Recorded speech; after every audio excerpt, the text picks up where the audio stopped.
Sabi, ingon pa nila kay masigkwan kanang masig masantos na tani kay kwan. Ga-endure of personal suffering.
Morning po, Sir Danny.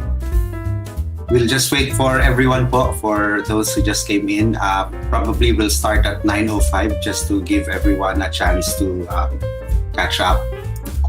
In the meantime, yung ating session is already being live streamed sa YouTube at sa Facebook Live po.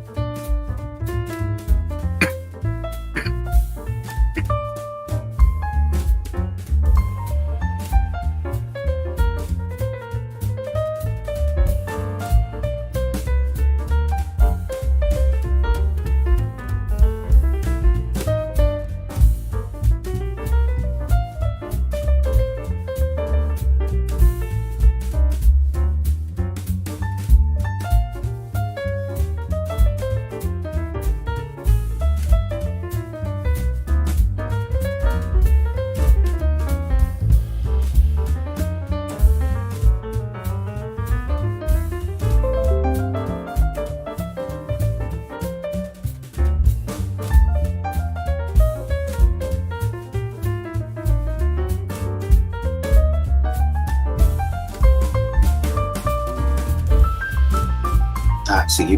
Yes. Try ko. Hanap ako ng honey dito.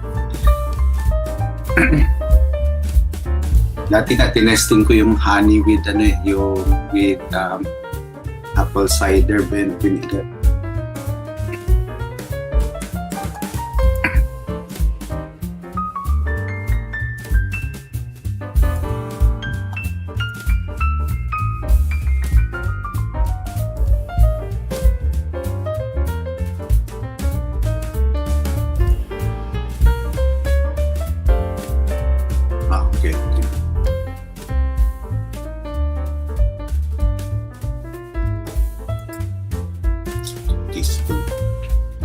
Sige po. Testing ko yung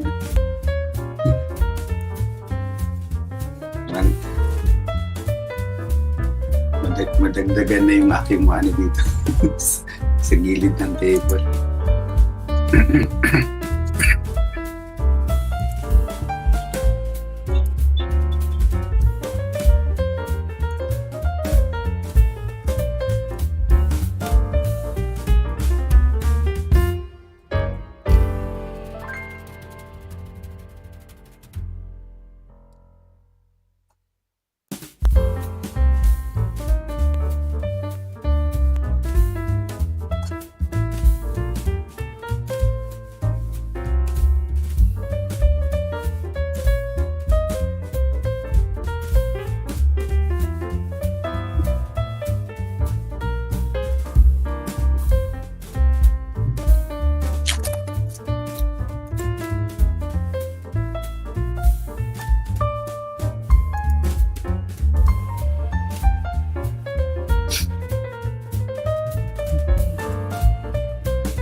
Okay, it's already 9:05 po. Maybe we could begin today's session. So anyway, for those who might still be coming in, we could always review our sessions through our YouTube channel, since this is also being live streamed there.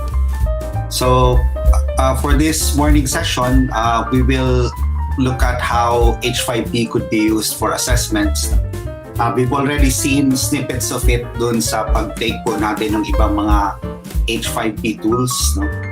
Kasi to increase the interactivity, basically we were using some of the assessment tools that H5P makes available for us. Pero dito po, we'll specifically focus on the many types of assessment techniques or strategies that we could use for our online courses. So once again, I'd suggest that we divide muna our screen into two. So on one side, our Google Meet screen, and then on the other side, our Moodle or our later screens.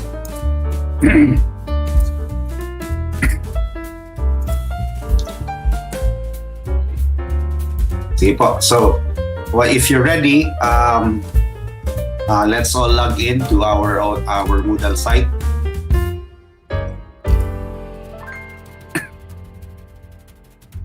Okay. And then let's move into our practice course. Practice course. Okay.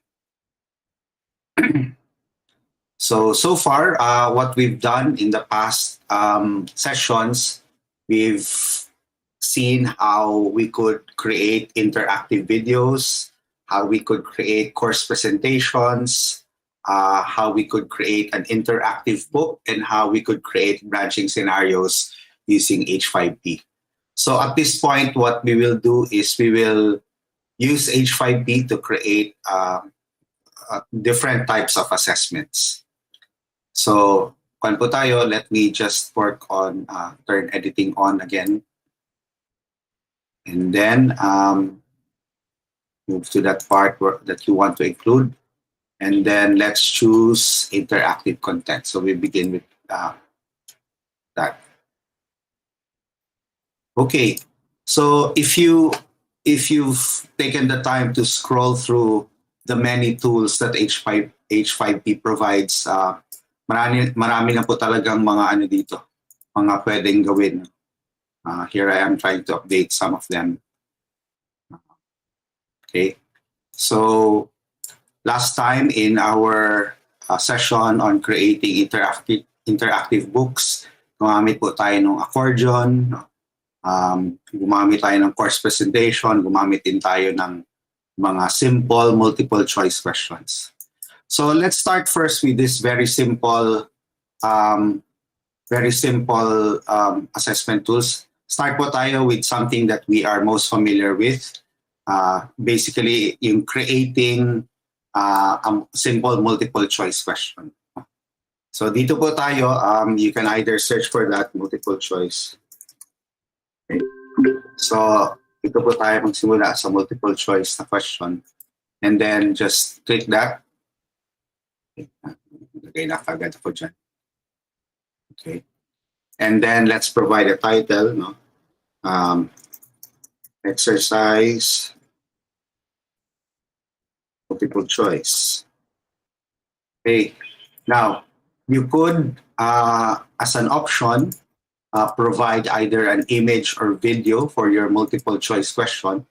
So this could be helpful. For example, let's say you're teaching art appreciation and you want to provide a multiple choice question identifying, for example, a certain work of art. No?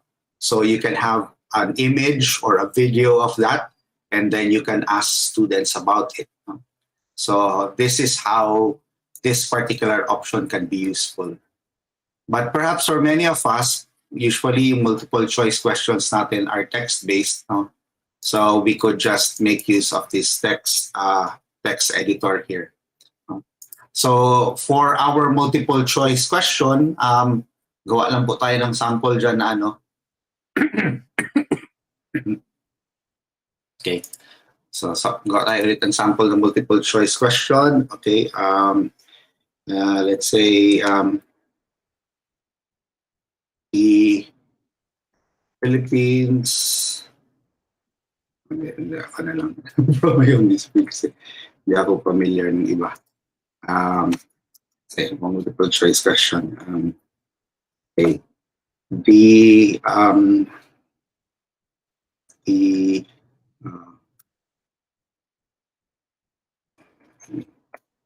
sun is an example of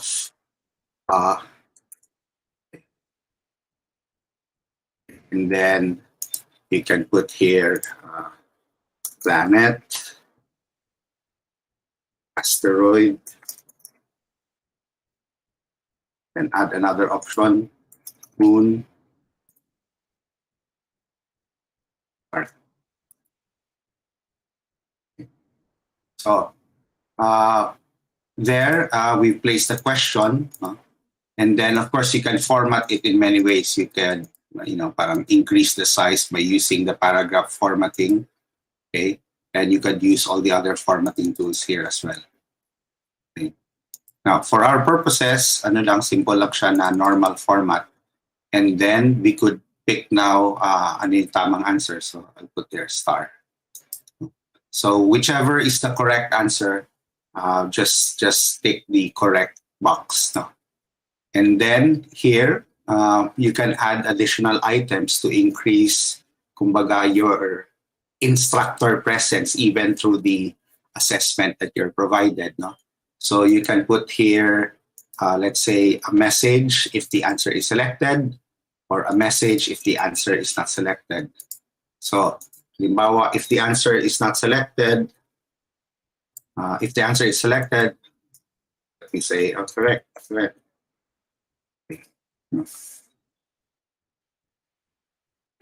Or if the answer is not selected, maybe you could refer the student, for example, to a previous topic. Please review the previous lesson on, let's say, planet on stars, something like that. Now, this one, siguro you could also give a certain range, no? So halimbawa 0 to 50%, and then dito, let's say if he gets a certain score, you can put in a certain feedback, okay? Needs improvement, something like that, no? Or if he gets a good score, let's say kasi dito parang either you get it or not kasi isang question lang. So lagay natin, good job.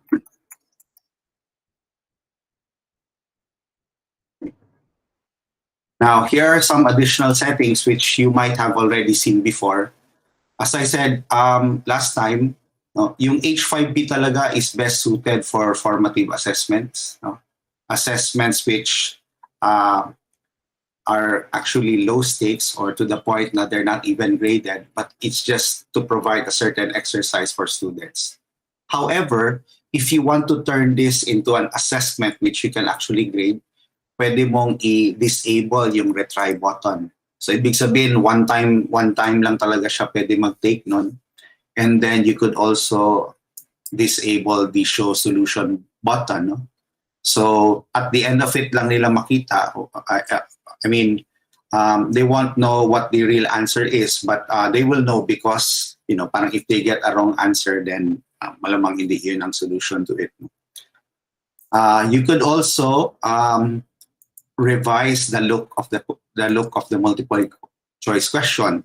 Pwede siyang check boxes or radio buttons. But in this case, we'll just put automatic. Now, you can decide to give a point, just 1 point. Halimbawa, if there are multiple answers to that question, no, you can choose to assign a certain percentage per correct answer. Or you could say that as long as they got all the answers correctly, it's just 1 point. So if that is the case, we have to click this one. Another way to increase the or to minimize the possibility of students just parang copying from each other or maybe passing around halimbawa key answers, answer keys, no, is to randomize the order of the answers that are being displayed. Okay? Another way to encourage them na kailangan answeran muna nila. So this depends on this enable show button. They cannot view the solution. This one, they cannot view the solution before they give their own answers to it. Okay. Now, here are other items here which you could set. You could, in fact, set the pass percentage. And, of course, you can also show the score points if you want it. Okay. Yeah.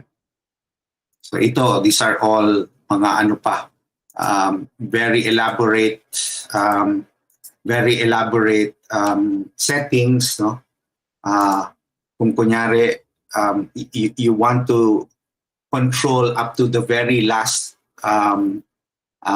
configurable option, no? Even yung text that will show kung kunyari hindi pa nila natapos or natapos na nila, these are some of the options that you could actually configure. But typically, parang ako, I just leave this as default. So let's try to take a look at what we've done so far, no?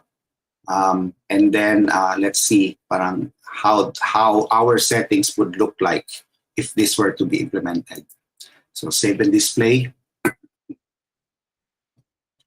So ito po, here you have the sample multiple choice question. As you can see, sa akin, personally, parang it looks better than the default multiple choice quiz or multiple choice question that's being, that's the default quiz activity for Moodle. So ito parang mas, I think there's a certain visual appeal to this as well. So in this case, kunyari, I chose the wrong answer, check it. Okay, so andyan yung feedback na sinulat ko. Now, if the correct answer is not chosen, it gives that feedback. But at the same time, there's a general feedback. No? If the score falls below 50%, then ito yung lalabas, needs improvement. Now, as you notice, wala nang chance ang student to repeat it because we've disabled the enable retry na option. So you can use this, as a matter of fact, na to, especially if you want it to be, to assign a certain, if you want to record, for example, this particular assessment. No?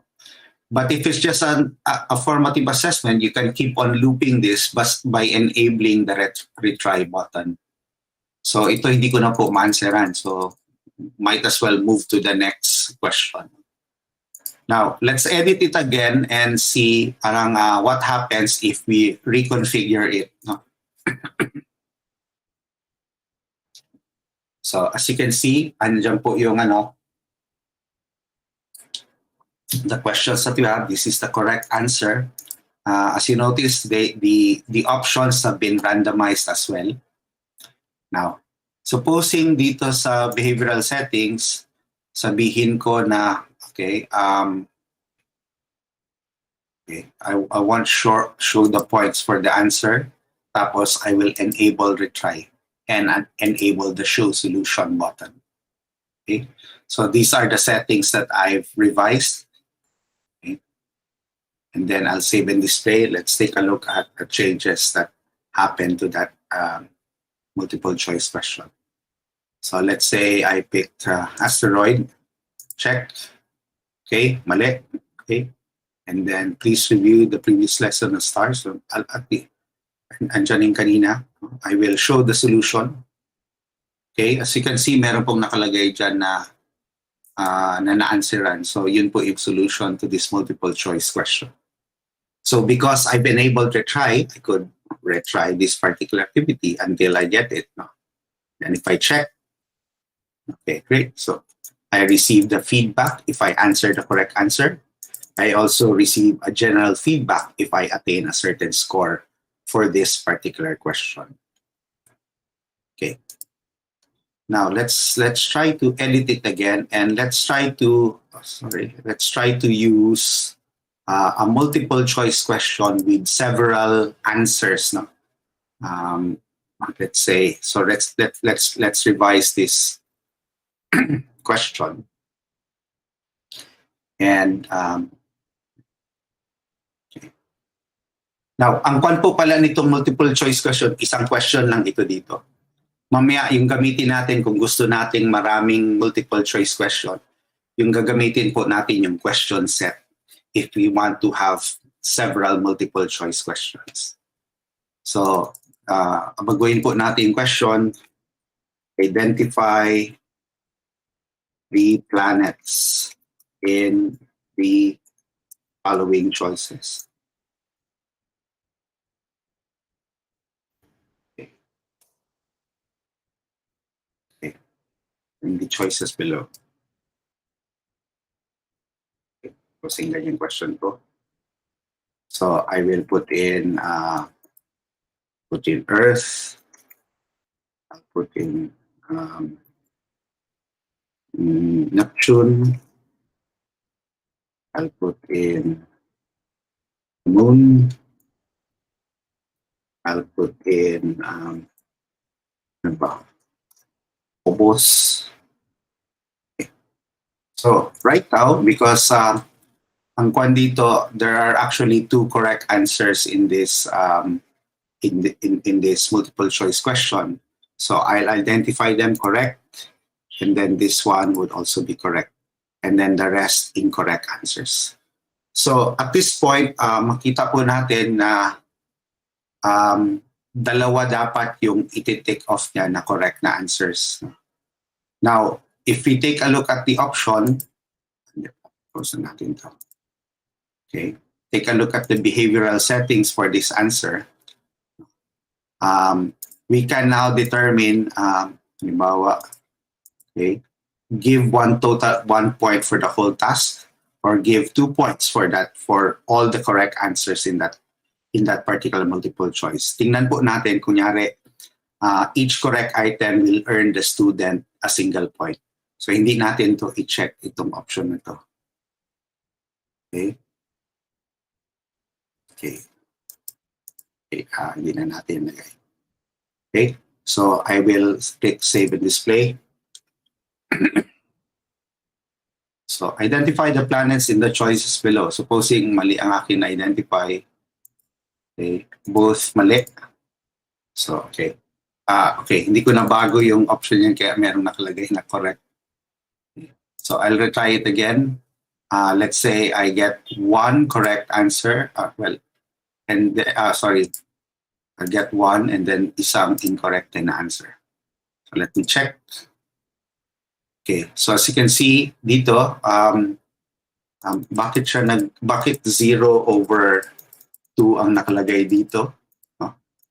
Kasi ang nilagay niya na points dito is if you got it correctly, then it will count as 2 correct points. So kailangan may ibaguhin tayo dun sa setting in order to assign a point for every correct answer. So, kunyari, nakuha ko 2. Ayan, dito na po. Ayan, okay. So, let's go back and edit it again. Just so na mag-ayos yung kanyang yung performance ng question na yon. Okay.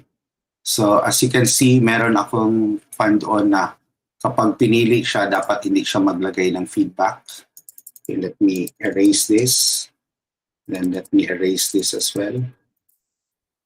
Okay. Okay, correct. Okay. And then let's go back to behavioral settings.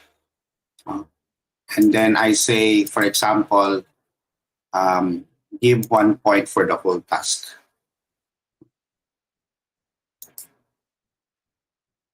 Okay, show points earned for each answer.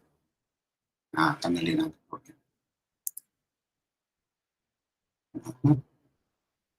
Okay, and then I'll click Save and Display.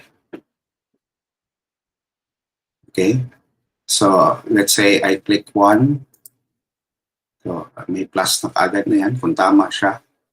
And then, let's say I click 0. Naku, naka-right minus wrong pala ito. So, kaya pala 0 ang score natin. So, right minus wrong yung nilagay natin. So, mahirap pala masyado. So, Earth, Neptune. So, E earns 2 points. Itong option na po na nakalagay na +1, +1, doon po natin yan nakalagay doon sa show. Ito po siya na option. Balikan natin ulit. Nandito po siya sa option ng let's behavioral settings. Ito pong nakalagay dito, shows 4 points. Okay. Now, regarding doon sa yung kanina na nag-right minus wrong,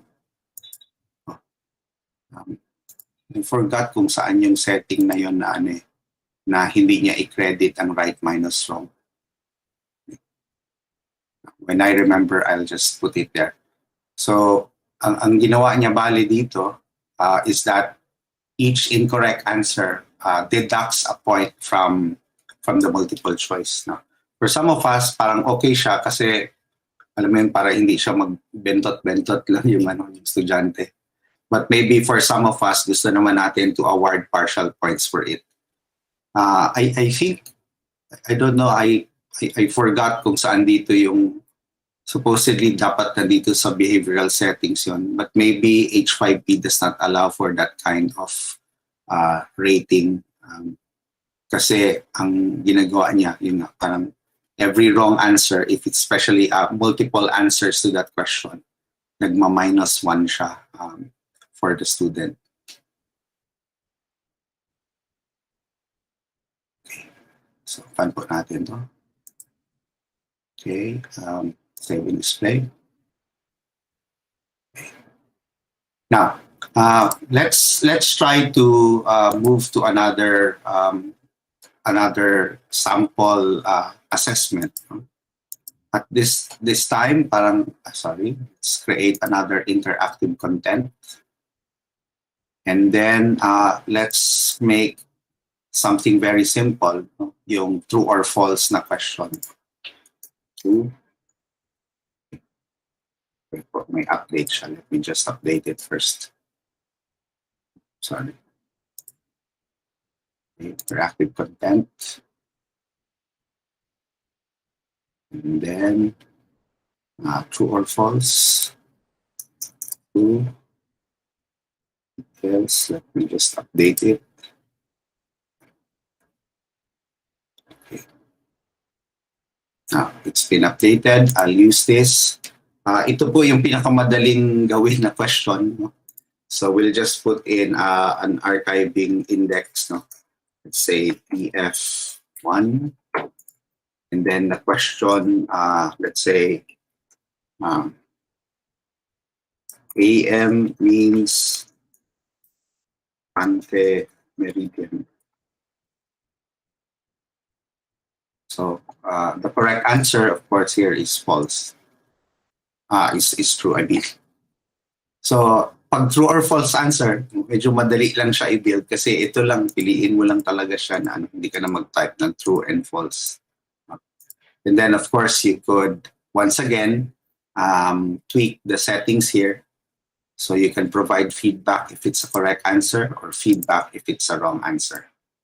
Okay. Doon natin galawin yan. Okay. And then once it's done, you can just click Save and Display. Dito po, just like kanina, pwede ka rin mag-display ulit ng image or ng video. So let's try to display a video muna. Mamaya, display an image mamaya. But let's take a look at how this would look like.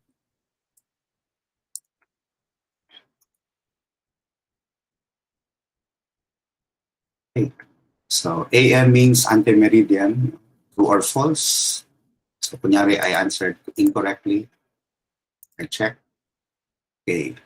So I can view the solution, or maybe I could just retry it. So, yun po. So yung true or false question is actually one of the easiest questions that you can actually build in using H5P. But let's try to edit it again and say, let's make use, for example, of an image. Okay. So in this case, let me just try to put in an image here. Okay.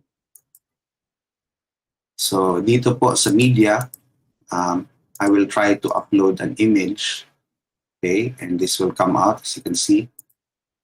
And then I will put in an image of the Mona Lisa. And then I will say,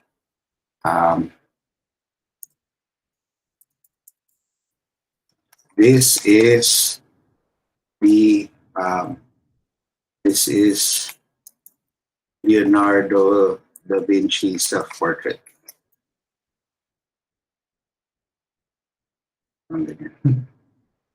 Of course, the answer is false. And then let's take a look at what that will look like. So, nandyan po yung image, as you can see, and then you have here your question. Okay. And then you can just answer it accordingly. So let's say click on false. Okay, so that's correct. So yun po, so far we've done the pan ko lang ito, true or false.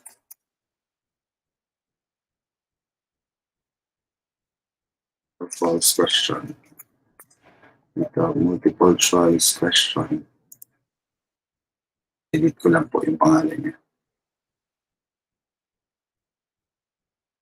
Okay, now let's try to add another question type.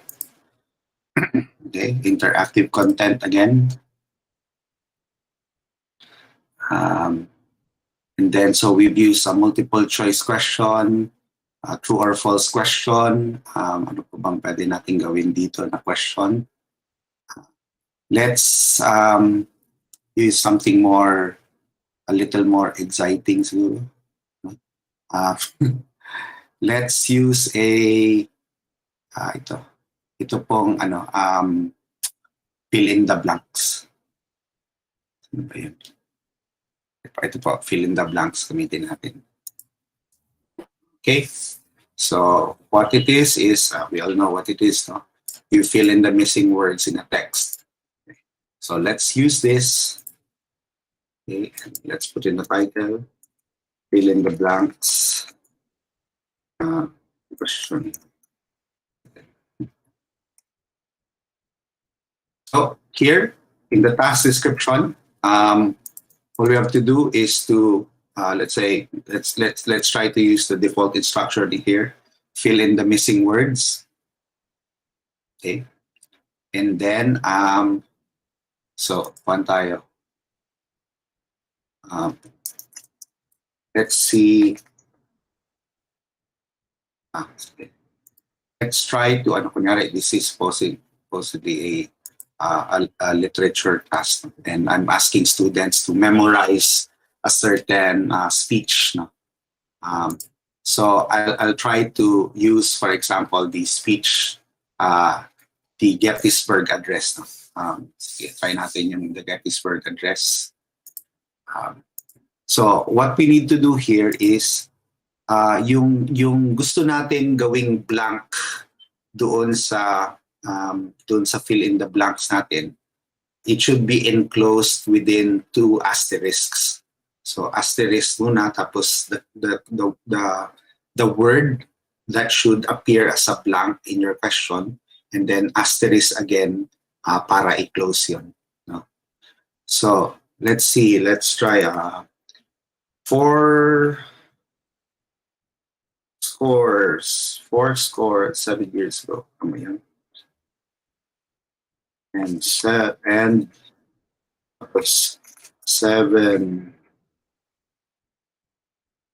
years ago, our fathers brought forth, our forefathers brought forth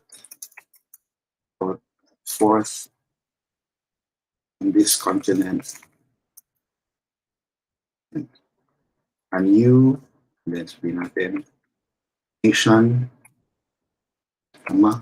conceived in liberty,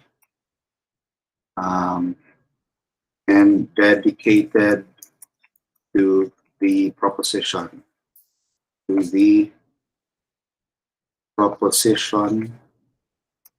that all men are created.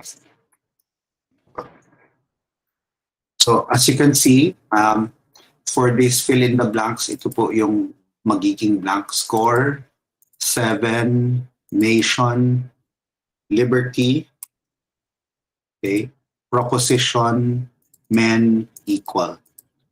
So as I mentioned, no, andito naman po yung instruction, just put an asterisk before the word and after the word that you want. No? Okay, so dito, let's say I'll add another range. Let's say 0 to 60%, 0 to 60%. Bingo. Please review the speech. And 61 to, let's say, 80%. Okay. Good enough. But please review pa rin. Okay. Let's say 81. Okay. Good. And let's say I give another range. Okay. Excellent. Okay. So meron akong 5 different score ranges and they will give different feedbacks depending on the student's answers. So, lagay ko po, you can enable or disable case sensitive. Now, ito hindi ko muna i-automatically check after the answer. Okay. And then you can, if you want, accept minor spelling errors. But of course, at this point, parang I don't want to activate that. Gusto ko na tama talaga yung spelling dyan. So let's click on Save and Display.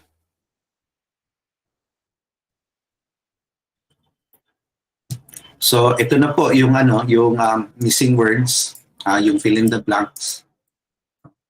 So let's say mali ko na yung aking 4 decades and 20 years ago, new nation conceived in liberty and dedicated to the argument that all men are created equal.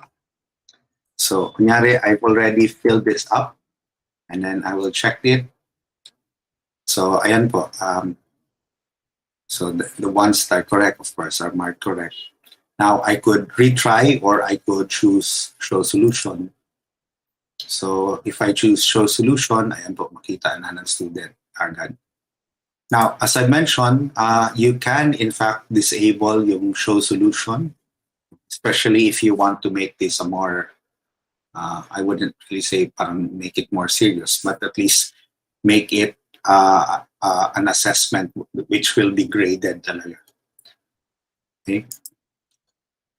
Now, at some point, you might want to offer alternative responses or alternative answers to the question. Let's say here, instead of men, you might want to provide alternative answers. The way to do that is doon sa naka-enclose within the asterisk, just put in a / and then you can put it here. Or say humans. And then let's say dito, I can say principal country if I want that to be a new state, something like that. Or liberty, I say freedom. So ito po yung alternative answers to that particular fill in the blanks. So ikuan ko ulit, save and display. And then I'll put in the answers for score 7 years ago. A new, let's say, country, tulad sa kanina, conceived in freedom and dedicated to the proposition that all women are created the image of God. Okay. And then I check. Okay. So notice dito po sa kabila, since you have indicated that this could be an alternative answer, so it marks that as correct even in the fill in the blanks. But ito, since wala talaga to dun sa choices mo, of course, it does not mark it as correct. So, yeah. Okay. No, let me pause muna for a bit. Okay pa po tayo. Can we still tackle more sample assessment items, or okay na to for now?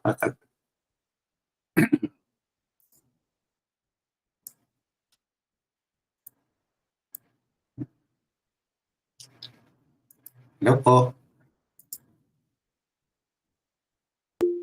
Okay po, Father. Sige. So I'll give more examples pa of the assessment types kasi lang naman siya. So far we've used 3. We've used multiple choice.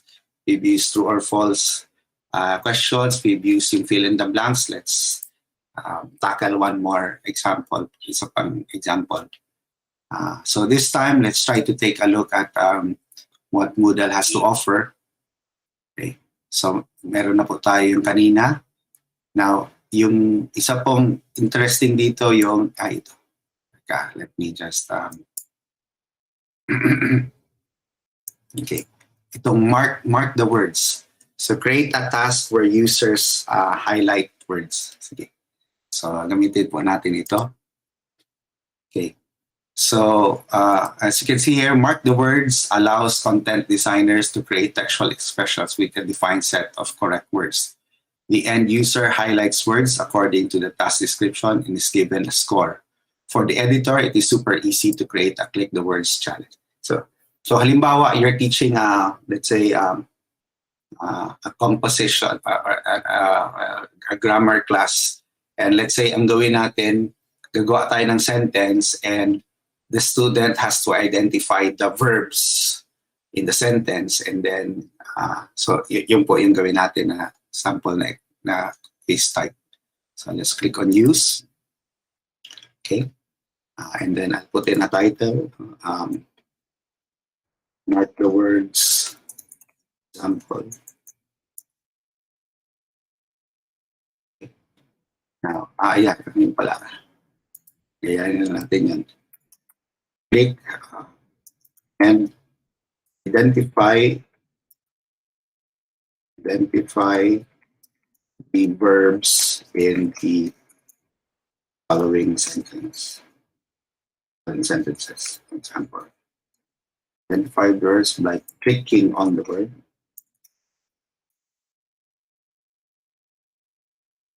On that word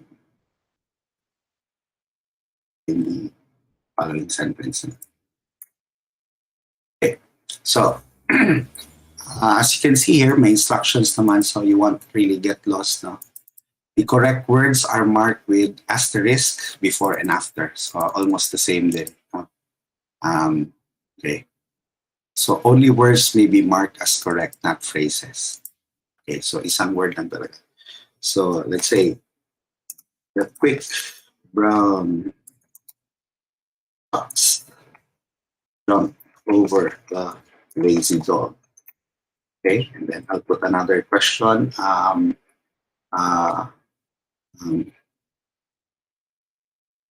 ba? Parang maghanap ng sample ng verb na sige. The moon rotates, revolves around the earth. Okay. She told him, okay.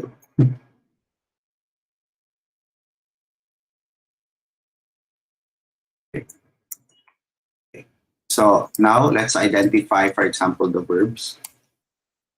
Okay, lagay natin siya, enclose natin siya over doon sa ano. Okay. Okay, so for this particular task, there are actually 3 verbs that the student could identify. No? So once again, ito, you can configure this. For now, hindi ko na lang po lagyan basta, but you've seen already how this works. Behavioral settings, so you can show score points earned for each answer. You can enable or disable. Let's say, hindi ko enable yung show solution. So, and then save and display po natin. So what does the student have to do? Kuan lang po. Yan, click lang niya kung saan yung ano. Let's say dito, itong clinic niya. Then, and then check. Okay, so ayan po. Medyo strict to si H5P kay mag-right minus wrong talaga siya, no? And I don't think we have control over itong right minus wrong ng H5P.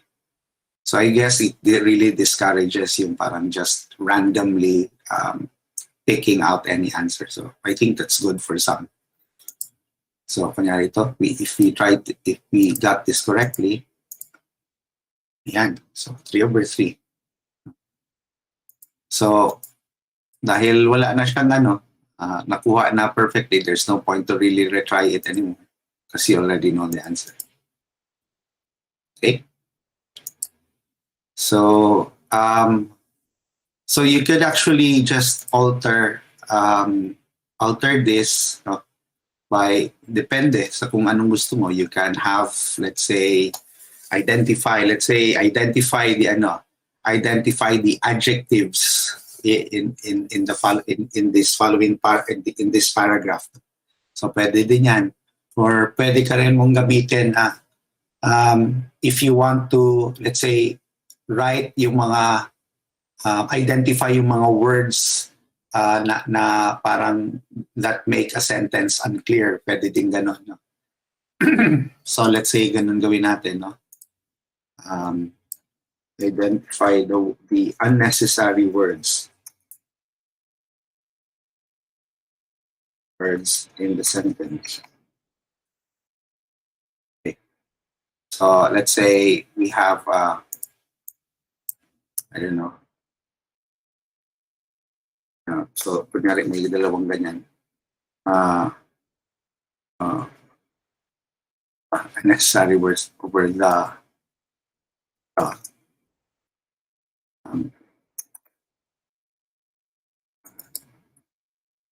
ganyan. So in this case, yung unnecessary word, medyo mahirap to kasi pwede din naman over the so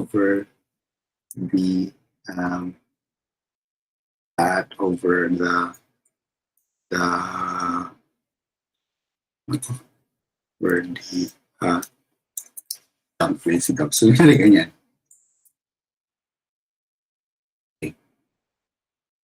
Okay, and then save and display. So I look at the unnecessary words here, jumped over the jump place ito, and then check. Okay. So yan lang po. It's actually a simple tool to use, no? But you, as what we've been seeing, it's really up to you to maximize the possibilities of using this. So with that variety, I guess our students would be, would not get bored even with the typical assessments that we give na parang quiz lang na palagi na always multiple choice or always essay. Okay. So let's try another sample possible assessment type. So add an activity or resource, use interactive content. Okay. And then, so meron na tayo multiple choice, true or false question, fill in the blanks, mark the words. Okay. So let's try to scroll down and look for a sample question. Ito. Maganda po itong pan. Drag the words. No? Create text-based drag and drop tasks. So let's click this, details. Okay. So ito po yung itsura niya. As you can see, look at the demo. So what you do is just to click the words here to their appropriate na sentence. Okay. So let's try to create something like this, no? Na merong capitals of the world, for example. Okay, so try po natin dito. Let's just put a title. Drag the words, drag text, example. Okay. Drag the capitals, the names of the following capitals. Drag the capitals into their correct countries. Something like that. So now, paano natin? Okay. Canberra. Kunyari, lagay ko dito Australia. Okay. And then lagay ko Canberra. And then Philippines, natin Manila,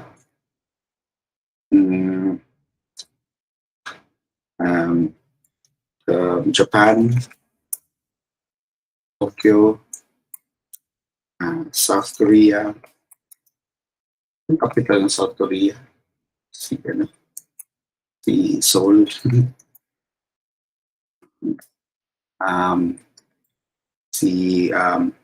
Malaysia, say Kuala Lumpur,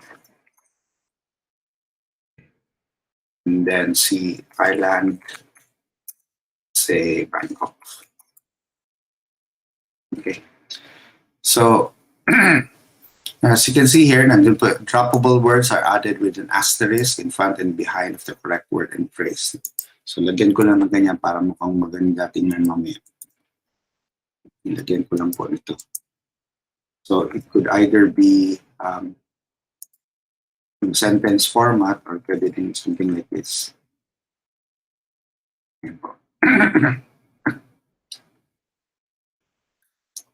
Okay. So I won't be tweaking this anymore. Pero I'll just save and display. Okay. So, ayan na po, yung drag the capitals into their correct countries. Let's say, mali yung aking kan. Yan. Kada, Seoul, Malaysia, Canberra. And then I check. Ta-da! So, okay, try again till I get it correctly. Canberra. Ayan po, mas lingaw siya mag-take ng exam kay kaning mga click and drag. Tokyo, Seoul, Kuala Lumpur, and Bangkok. There you go. So with the additional feedback that you give, that could enhance again your instructor presence even through these kinds of assessments. Okay. So I don't think there's it's actually a very very simple, but it could be a very engaging type of question type. So let's try to add do another more example. So ito na po, meron na tayong multiple choice, true or false questions, fill in the blanks, mark the words, drag the words. Pa bang pwede natin gawin dito? So meron tayong fill in the blanks, drag the words. Now, siguro some of the questions that you have right now is kasi kanina tig-isa-isa lang siya, no? So how do we combine those different types of those different question types? How do we combine them into one set of questions? So siguro at this point, let's try to make use of the quiz question set. So what it does, as you can see here, is it allows you to basically put all those question types together in just one quiz. Okay, so let's try to do this quiz question set. Quiz. Okay, quiz question set. Let's give a title. Quiz question set example. Okay. You can, as I said, also add a background image for the question set. You can just leave that blank. The progress indicator basically prompts the student kung patapos na siya or how much of it he has already finished or accomplished. You can determine the pass percentage, in this case, let's say 80. And now at this point, no, parang katulad dun sa interactive book, nakita natin parang ganyan. But each of this bar, each of these tabs actually refers to a certain question type. No? So in this case, let's see. Let's create a multiple choice question. So alam na natin how to use this multiple choice question, but let's just try to create one right now. Which is not, which of the following provinces is not found in Mindanao? Benguet, Zal, Misamis Oriental,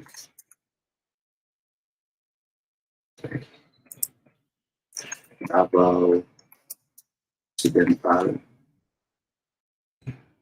Okay, Rizal na lang lagay natin dito. So this would be the correct answer. Okay. And then, pag natapos na po yung pa natin ngayon, just put in, you know, parang a tag here. No? Sabihin natin kung ano lang. Say, let's say, geography, geo 1. And then let's add another question. Now, pwede po na gawin niyo yung question right within the question set, or you can actually copy from the questions that we've already created. So in this case, pwede po tayong gumawa ng multiple choice. Tapos ang gawin natin, i-copy natin yung ginawa natin kanina. So lalabas lang ako dito. I will save and return to course muna. And then I will go to the multiple choice question that we've created earlier. Pasok ako dito, edit settings. And then I can just copy. Ito na po, that one. I'll just click on copy. So the content is now copied to the clipboard. I can go back to the question set example, edit settings ko ulit. And then going back here, all I have to do is paste and replace. Replace content. Now, notice, nandyan na po yung next question natin. Ayan na po yung first na question. So I can add one more question. Pangalanan ko lang siya ulit ng, let's say, Astro 1. So we now have two questions. Yung first question was taken, was something that we built here. Second question was something that we got from, wala yung paste and replace. Okay. And then third, let's create another question. Halos nandito na po lahat yung ginawa natin. No? So let's use drag text, a true or false question. Okay. Kunyari, sabihin ko,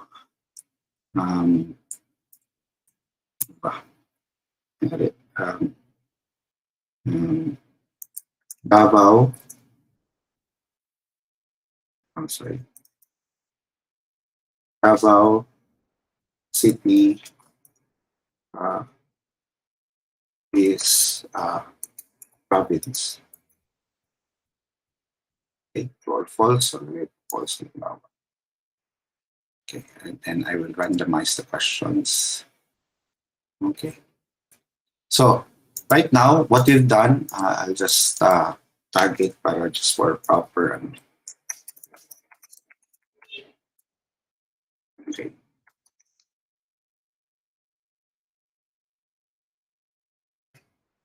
So meron na po tayong ano dito, tatlong questions. No? Let's take a look at what this would look like. Save and display. So here's the first one. Ito na po yung dot indicators. No? Cabayao is a province. Kunwari, pali ako. Then I can check. Go to the next one. Identify the planets. Let's say, answer it correctly. And then the third one. Dalawang beses pala yung akin. Okay. Got 2 times. And I finished. And then I could choose retry. So balikan po natin yung ginawa natin kanina. Okay.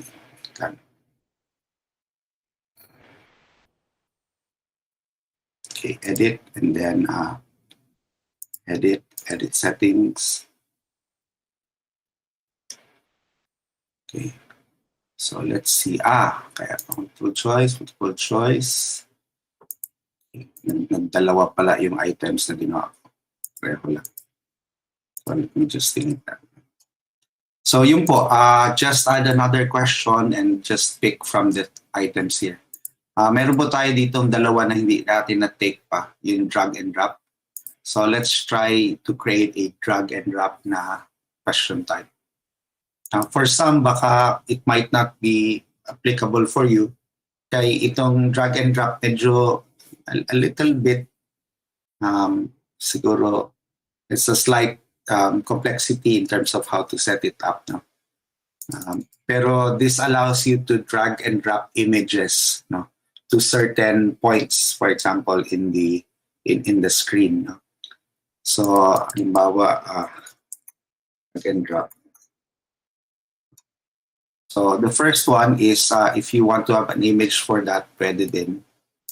Ito, you can specify the image, the play area yung tawag niya, na kung saan mo ilagay yung, doon ka pwede mag-drag and drop na area. Okay. So the next thing here is to click on task. So first, start by placing your drop zones. So ito po yung drop zones natin. Okay. So lagyan natin ng label. Let's say, kunyari, Renaissance, or let's say modern art. Okay. Show label. Okay. And then you can say, you can determine whether this drop zone can contain only one element or it can contain a lot of elements. So ibig sabihin, pag one element lang, so isa lang talaga ang pwede i-drag doon. Okay, and then I'll click on done. Okay, so pwede kong ilagay po siya dyan. Modern art, etc. Now, the next thing that you have to do, let's put another drop zone. And then let's say prehistoric art. And I'll show the label. And then I'll click on done. Okay. So kunwari, ganito, meron akong ganyan. Now, the next thing that I have to do is I could either put in a text, okay, or I could put in an image. Let's say I'll try to download an image. Prehistoric art. Okay. So kunyari, ito yung prehistoric art ko. Let me just save, copy. Okay.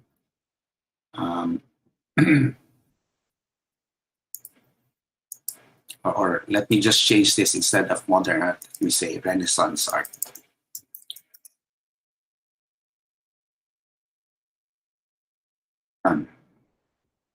Okay. So now, ang kwan ko dito sa quiz na to is I will ask students to drag an image into their proper category. So whether it's Renaissance art or prehistoric art.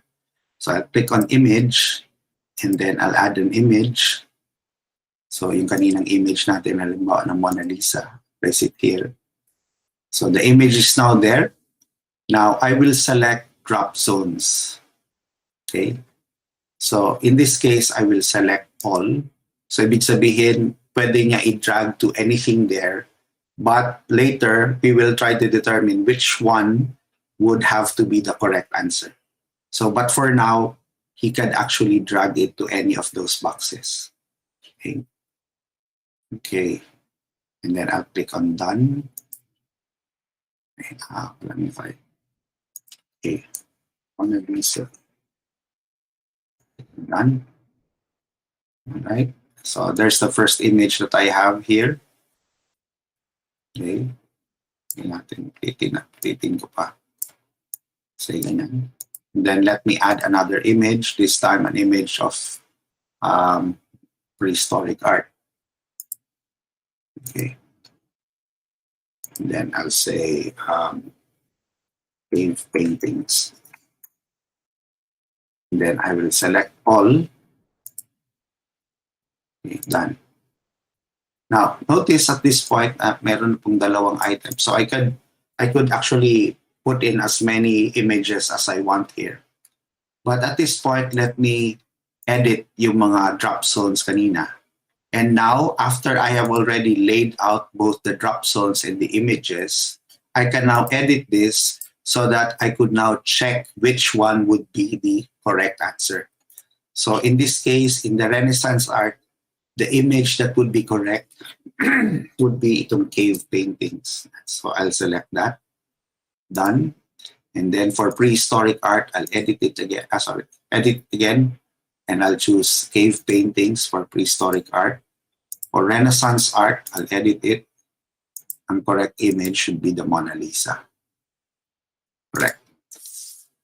Okay. So at this point, let's try to check this particular image. So may tatlong questions na po ako doon. Save and display. Okay. So here's one question that I have. So let's try Earth and Moon. Okay, next. Davao is a province. Now, this is the click and drag na question type. No? So all I have to do, kunyari, hindi ko alam, I clicked it to this, and then I clicked it to this, and then I checked. Mali. So let me try it again. Okay. So I click here, Renaissance art, dito ba? Okay. Kasi mali yung kanina. Then I click here, then I check. So tama na. And then, so I've completed the quiz. So I'll just click finish. So I could check the solutions again. Okay. Yeah. Okay. So yung po yung drag and drop na question, no? And all of this you could put in dito sa ating question set. So you can put it as many questions as you want, a variety of questions, no? You can just play around with it. So you can add another question and pick from it. So later ko na lang po explain yung essay na question kasi mamaya kasi continuation pa rin naman po nitong H5P for assessment. So later at least it would more or less we've covered multiple choice, drag and drop, fill in the blanks, mark the words, drag text, true or false questions. So later na po yung essay. I'll just leave you with one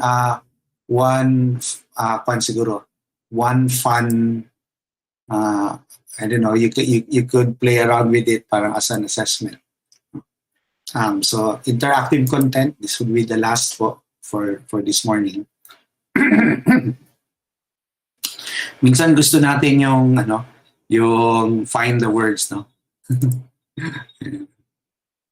Just to siguro reinforce halimbawa a certain concept or certain keywords in a particular lesson, no?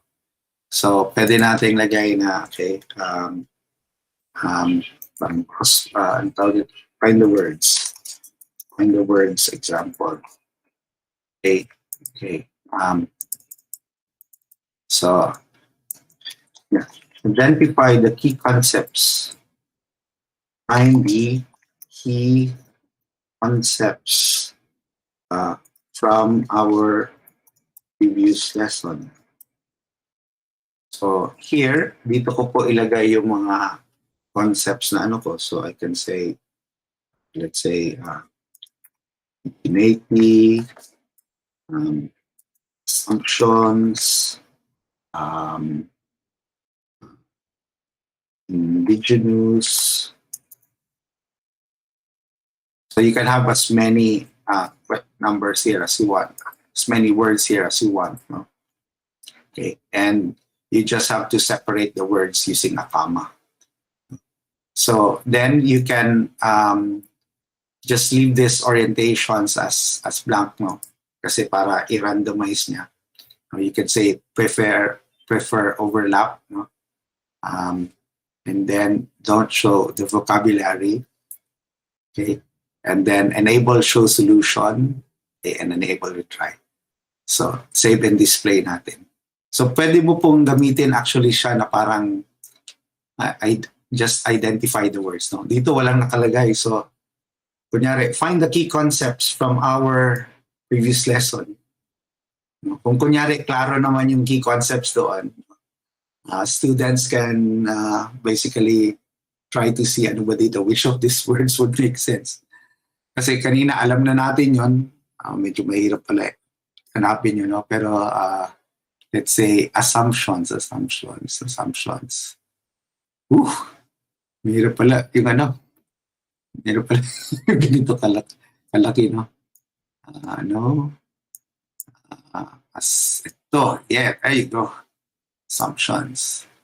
And then indigenous. Okay, indigenous. Indigeneity. Okay, pwede ganyan. Okay.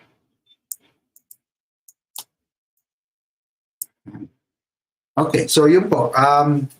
You can use this as simple na assessment, no? So, ayan, pwede mo naman i-determine na hindi siya spelling backwards kasi hirap talaga hanapin kung ano yun. But this kind of assessment could reinforce siguro keywords from your lesson. So, pwedeng yun po, you can just put in, let's say, an instruction mo niya na, what is blank means the blah, blah, blah, blah, blah. And then hanapin nila yung yung mga concepts na yan. So you can put in as many questions there, and the answers to their questions they would have to find out by finding the words dito sa parang ano bang tawag dito? Itong ganitong klaseng type. Find the words na example. Okay, so they could retry it again and so on. So at least parang it makes it a little more fun without necessarily sacrificing yung the reinforcement of the material that you want students to learn. Okay, so I guess I'll end this morning sessions with that. What we've, just to recap, no, we've actually basically tried to work on we've tried to create a multiple choice kind of question. We created a true or false question, fill in the blanks na question, mark the words, drag text, drag images, quiz question set, tsaka yung find the words example. So hopefully yung the question types can inspire you in terms of introducing variety in the assessments that you can create through Moodle. Okay, so mamayang hapon po, we have some more other parang assessment types na we could use. We will focus on essay and then other mga tips and tricks pa po in terms of assessments using H5P.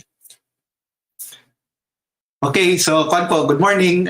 Thank you again for attending and hope to see you this afternoon if you have time to tune in again.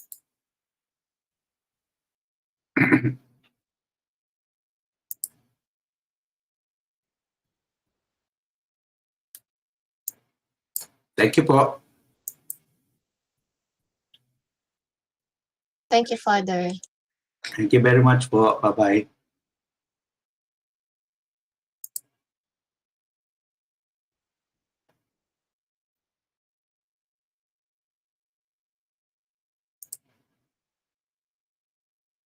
Yeah.